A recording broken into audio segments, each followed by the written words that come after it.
देखिए बाबू, आज के क्लास में हम लोग कंप्लीट करने वाले हैं। आज कारक आपका समाप्त हो जाएगा। 1 मिनट, फ्लैश लाइट ऑन कर। कारक आज आप लोगों का समाप्त हो जाएगा और हम लोग अगली क्लास से करने वाले हैं। जानते हैं क्या? क्या करेंगे कि समास पढ़ेंगे। ठीक है, देखिए आप YouTube पे देखिएगा, आपको एक वीडियो में या एक ही साथ में इस तरह से आपको नहीं पढ़ाया जाएगा। और ऐसा नहीं कि आपको सिर्फ मतलब 10th लेवल तक को पढ़ा रहे, 12th लेवल, आप ऊपर लेवल को भी देखते हैं तो आपको एकदम कंप्लीटली रूप से एकदम पूरा क्लियर हो जाता है। ठीक है, देखिए पढ़िए एक ही बार कोई भी चीज को। जब तक आप सिलेबस नहीं पढ़िएगा तब तक कंप्लीट होने वाला है, ऐसा नहीं होगा। अब कारक है, कोई अगर ऐसे ही पढ़ लिया तो कभी बनेगा ही नहीं। एक बार आप ढंग से क्लास कर लेते हैं और क्लास कर लेने के बाद इसे कॉपी में आप नोट कर लेते हैं और नोट कर लेने के बाद उसके बाद आप क्वेश्चन कोई हिस्से बना करके देखिए। जो टॉपिक पढ़ा दिए ना, कोई टॉपिक अगर पढ़ा दिए अब पढ़ाईला के बाद अगर ओकरा में फिर दाग रह गया तो फिर दिक्कत है, तो पढ़ने बेकार है। एक बार पढ़िए, पढ़ला के बाद में दोबारा दिक्कत नहीं होना चाहिए। पढ़ाई के मतलब ये होता है ना। तो देखिए सबसे पहले आप इसे कॉपी में नोट कर लीजिए बाबू, ताकि आपको एक काम दे। और कॉपी में नोट कर लीजिए अच्छे तरीके से। ठीक है, इसके बाद में हम लोग इसे एक स्क्रीनशॉट ले लीजिएगा, रोक करके ठीक लिख लीजिएगा कॉपी में। ठीक ना, अब देखिए एक लड़का मतलब बता रहा था, कोई कहीं से देखता होगा तो बता रहा था कि कॉल करके कि मतलब ऐसे वीडियो बहुत सारा है देखे हैं, लेकिन इतना डीप आप पढ़ाते हैं कि मतलब पूरा क्वेश्चन बन जाता है। वो शायद बर्न का देखा था तो बोल रहा था, कॉल करके फोन किया था, बोला था कि इतना डीप पढ़ाए थे मतलब कि पूरा क्वेश्चन बन जाता है। तो अच्छा लगा, क्योंकि आपको हम ठगने वाला काम नहीं करते हैं।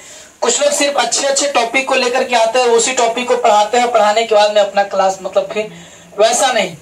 आप एक बार सिर्फ क्लास करिए ढंग से और उसके बाद आप देखिए कि हाँ क्या।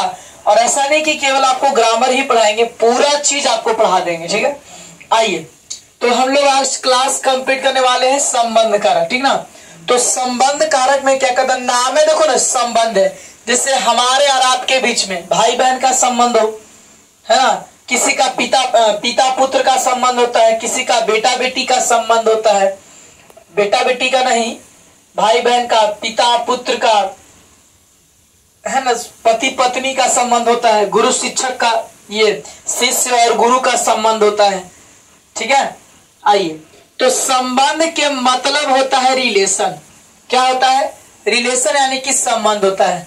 तो कहता है संज्ञा या सर्वनाम के जिस रूप से, संज्ञा या सर्वनाम के जिस रूप से किसी अन्य शब्दों के साथ संबंध या लगाव का बोध हो तो उसे हम कौन से कारक कहते हैं? संबंध कारक। ना कहते कि तोरा से लगाव है तब मजाक करही, अब लगाव ना रहे तो मजाक करबो है, लगाव होता ना मजाक करही। यानी कि जानते हैं क्या कर रहा है कि संबंध है हमारे। जैसे घर में हम लोग कभी कभी भाभी से मजाक कर देते हैं, नहीं तो ऐसे मजाक कर देते हैं, जकरा मन तकरा गांव का जितना लोग सब लेडीज सबसे मजाक करते हैं, नहीं करते हैं। तो जिनसे हमारा कोई ना कोई क्या होता है, लगाव होता है, संबंध होता है, उसी से हम लोग क्या करते हैं, मजाक करते हैं, बोलते हैं, बातचीत करते हैं। तो वही कहा गया है कि संज्ञा या सर्वनाम के जिस रूप से किसी अन्य शब्दों के साथ संबंध या लगाव का बोध हो तो उसे हम कौन से कारक कहते हैं? संबंध कारक। जैसे देखिए ना, अब मान लो कि भैया के शादी हुआ, ठीक, अब ओकरा बाद में भाभी के 2-3 बहन है, ओकरा बाद समझ सकते हैं, और शादी में उनकर बहन भी आई है। अब इसके बाद में हम लोग उनसे कुछ लगाव है तब मजाक भी कर देते हैं, लेकिन जिस उम्र के भाभी के बहन है उसी उम्र के हमारी भी बहन है, क्या हम उनसे उतना मजाक कर पाते हैं? नहीं। तो जिससे हमारा जो रिलेशन होता है, संबंध होता है, हम उसी अनुकूल उनसे क्या करते हैं, बात करते हैं, नहीं।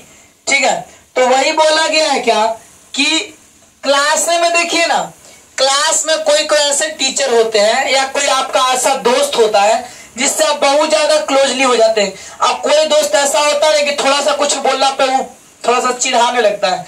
तो सब अलग अलग तरीके के लोग होते हैं।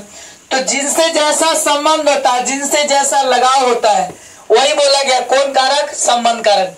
संबंध के मतलब है कि कोई ना कोई ओकरा से क्या, कोई ना कोई कनेक्शन है, कोई तार जुड़ल है। देखिए यह मोहन का घर है, तो घर है। देखिए संबंध कारक के चुनाव चिन्ह को ची बताए थे, संबंध का, के, की, रा, रे, री, ला, ले, ली, इतना सारा संबंध कारक का होता है। ठीक है, और जानते हैं संबंध कारक के बस यही मीनअप है, काफी है इतना। ऐसे आप ऊपर लेवल में देखेंगे ना तो आपको रारे तक मिलेगा, लाला ली बहुत मतलब बहुत हायर लेवल हो जाता है। ठीक ना। देखिए तो कहता है कि यह मोहन का घर है। देखिए तो यह घर जो है, घर और मोहन के बीच में कुछ बताया गया कि न कहते रही देखिए ओकर फलना के घर, ये ओकर गांव है। ठीक है, अगर बोले सोहन का बेटा हुआ है ना, कहते कि जाना हो जी सोकर बेटा हो रहे, तो उनकर बेटा यानी कि कुछ बताया, संबंध बताया कि उनकर फलना बाबू के बेटा होले।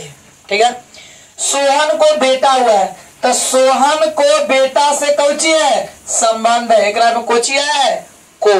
तो पूछेगा, देखिए एगो को जो है राम ने रावण को मारा, वह कोए था एकरा में, एगो एकरो में कोए आ रहा है। तो ओकरा में को के मतलब क्या था कि क्रिया का फल पड़ता था, लेकिन एकरा में को के मतलब जानते हैं क्या है कि सोहन को अब बेटा से कोची है, संबंध है। समझे।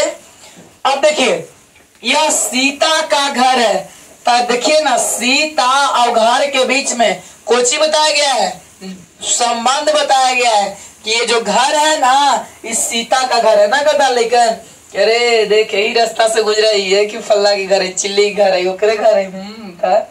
ध्यान दे। अब वह सोहन का घर है। ठीक है, वह किसका घर है, तो सोहन का घर है।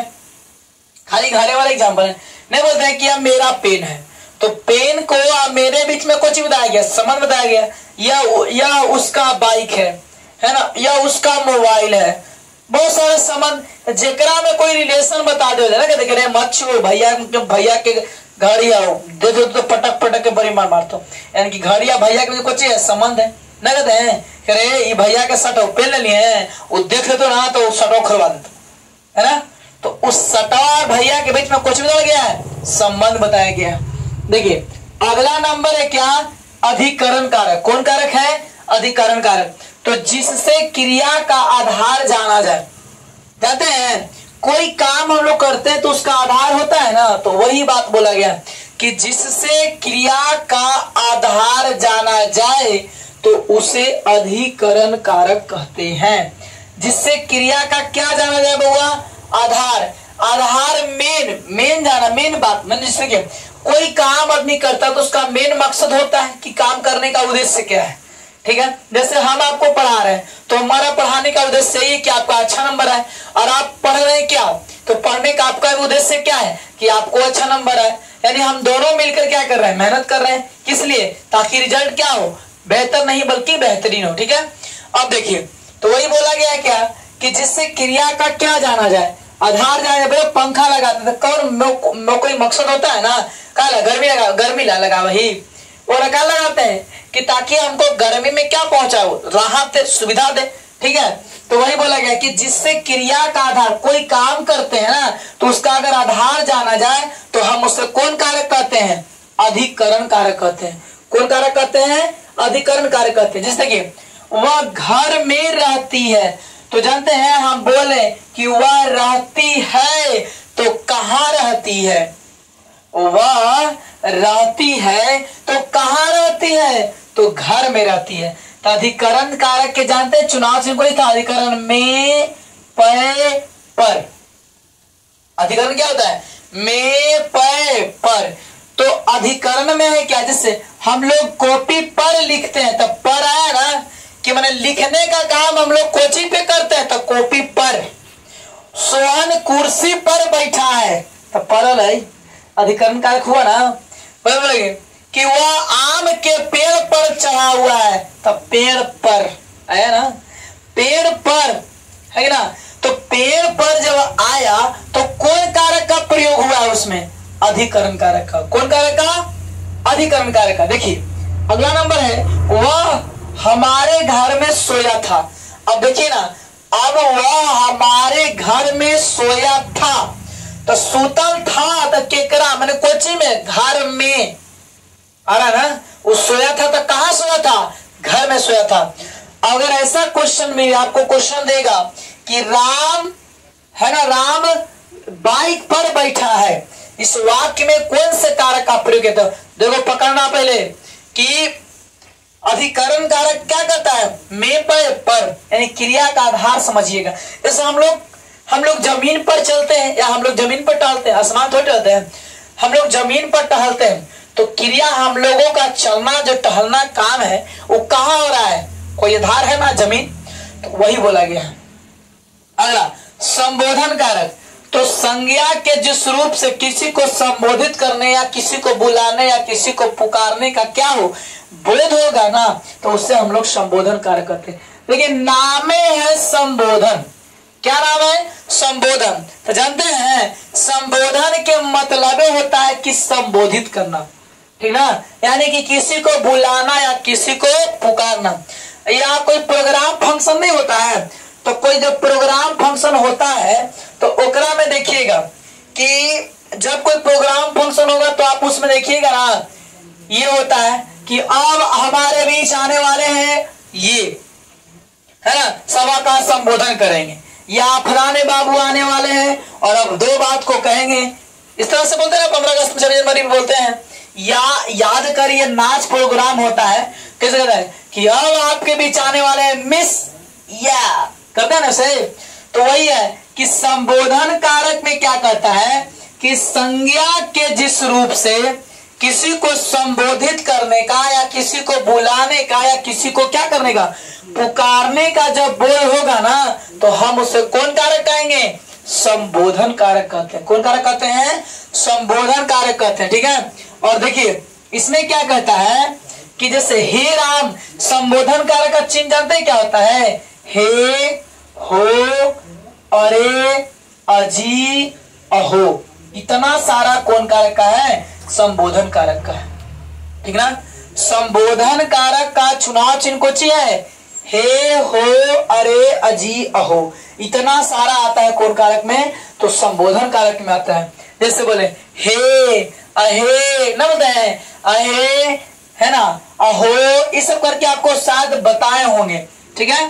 तो देखिए हे राम दया करो, तो हे राम दया करो, अरे यहाँ आओ, अरे बाबू वहां जाओ, सोहान इधर आओ, तो यहाँ वहां है ना बोल रहे हैं, या अजी इधर आइए, है ना, अजी उधर जाइए, या अजी उधर मत जाइए, इसे बोल रहे हैं ना। तो हे राम दया करो, अजी सुनते हो कोई आए हैं घर पे ना, ना बोले कि अजी तनी चाय पी के जइहा का, तो संबोधन किए ना, बोले कि ना अभी चाय पी के, सुनो सुनो सुनो सुनो सुनो, इधर इधर आवा, कहाँ जाए था, इधर इधर बोले ना से। तो किसी को संबोधित करना, हे कृष्ण यहाँ आओ, तुम कृष्ण को क्या कर रहे हैं? बुला रहे हैं, ठीक है। इस प्रकार से आपका पूरा का पूरा कंप्लीट हो गया कोई क्या बुआ कारक, ठीक है। देखिए कहता है संबंध कारक संज्ञा सर्वनाम के जिस रूप से किसी अन्य शब्दों के साथ क्या बताया जाए बुआ, संबंध या लगाव बताया जाए, तो उसे हम कौन कारक कहेंगे? संबंध कारक कहते हैं, ठीक है। अगला नंबर क्या है? अधिकरण कारक, तो जिससे क्रिया का क्या जाना जाए, जिससे क्रिया का आधार जाना जाए, तो उसे हम क्या कहते हैं? अधिकरण कारक कहते हैं। या क्या है? संबोधन कारक, तो संज्ञा के जिस रूप से किसी को संबोधित करने का क्या होगा? बोध होना, तो हम उसे क्या कहते हैं? संबोधन कारक कहते हैं, ठीक है। देखिए आज के क्लास में हम लोग पूरा का पूरा कंप्लीट कर लिए, समाप्त हो गया आपका क्या कारक, आपका इतेलम हो गया। हम लोग अब अगली क्लास, अगले देखिए ये पढ़ा दिया आपको, अब जितने भी विद्यार्थी इस वीडियो को देखेंगे, एक बार ईमानदारी से बता रहे हैं कि पूरा कारक देख लीजिएगा, और कारक के देखने के बाद शायद इसको 3 वीडियो में या 2 वीडियो में कंप्लीट हो गया है। अब ज्यादा लॉन्ग नहीं बना पाते हैं, क्योंकि बहुत लॉन्ग हो जाएगा तो फिर आपको पढ़ने में भी दिक्कत होता है, आप बैठ नहीं पाते उतना देर। तो वही बता रहे हैं, अगर आप एक बार देख लीजिएगा ना, और उसके बाद आप एक बार सेट मारिए, माने कि इसका प्रैक्टिस करिए, क्वेश्चन बना करके देखिए 2009 से 2023 तक है जितना भी क्वेश्चन कारक से है। अगर एक भी छूट जाता है तो फिर आप बताइए। नहीं छूटेगा, गारंटी लिख के देते हैं, नहीं छूटेगा। ठीक है, देखिए अब आपको अगले वीडियो से बताएंगे क्या, समास। आज के लिए इतना है, फिर मिलेंगे हम लोग next class, next day, next video में।